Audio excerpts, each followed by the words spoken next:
एक घने जंगल में एक राजा जी फंसे हुए थे। बहुत ही प्यासे थे और एक लकड़हारे ने उन्हें पानी पिलाया। उस राजा ने खुश होकर कहा कि लकड़हारे, कभी मेरे राजमहल आना, मैं तुम्हें इनाम देना चाहता हूँ।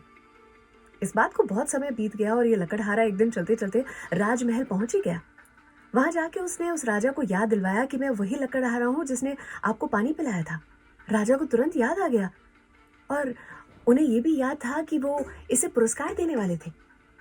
राजा सोच में पड़ गए कि इस दरिद्र लकड़हारे को मैं क्या दूं। फिर उन्हें याद आया कि उनके पास एक चंदन का बाग है। उन्होंने वो उस लकड़हारे को दिया और लकड़हारा तो खुशी से पागल हो गया।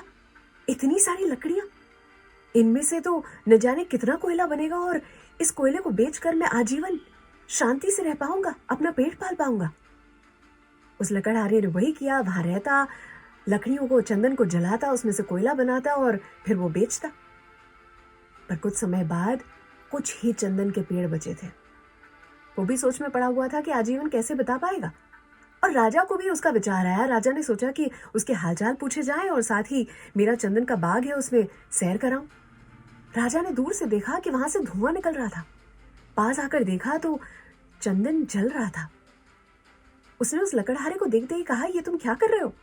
लकड़हारा उनके स्वागत में खड़ा हुआ और उसने कहा कि जय हो महाराज जी की, आपकी वजह से मेरा जीवन बहुत अच्छे से कटा, लेकिन अब कुछ ही चंदन के पेड़ बचे हुए हैं।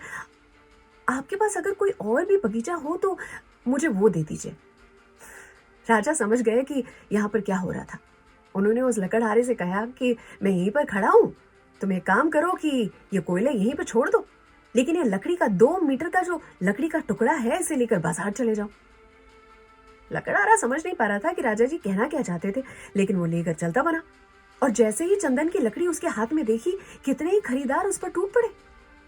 उसे 300 रुपए मिले। उस समय काल के अंदर वो 300 रुपए बहुत थे। वो रोते बिलखते हुए राजा जी के पास वापस आया। उसने कहा कि ये तो कोयले के दाम से बहुत ज्यादा है, ये मैंने क्या कर डाला राजा जी। अर्थात इस कहानी को यहीं पर रोककर अगर समझने की कोशिश करें तो चंदन का बाग हमारा शरीर है और चंदन के पेड़ उसमें बसी हुई सांसें। जब बहुत सारी सांसें खत्म हो जाती है तब जाके हमें महसूस होता है कि ये चंदन रूपी, चंदन के पेड़ रूपी एक एक सांस को हमने जलाकर कोयला बनाते रहे। कभी ईर्ष्या, कभी द्वेष, कभी क्रोध में आकर उसे जलाते रहे। अभी भी कुछ चंदन के पेड़ बचे हैं और ये समझना बहुत ही जरूरी है कि चंदन के पेड़ों में से और नए पेड़ बनाए जा सकते हैं, उगाए जा सकते हैं, खुशी के, सहायता के।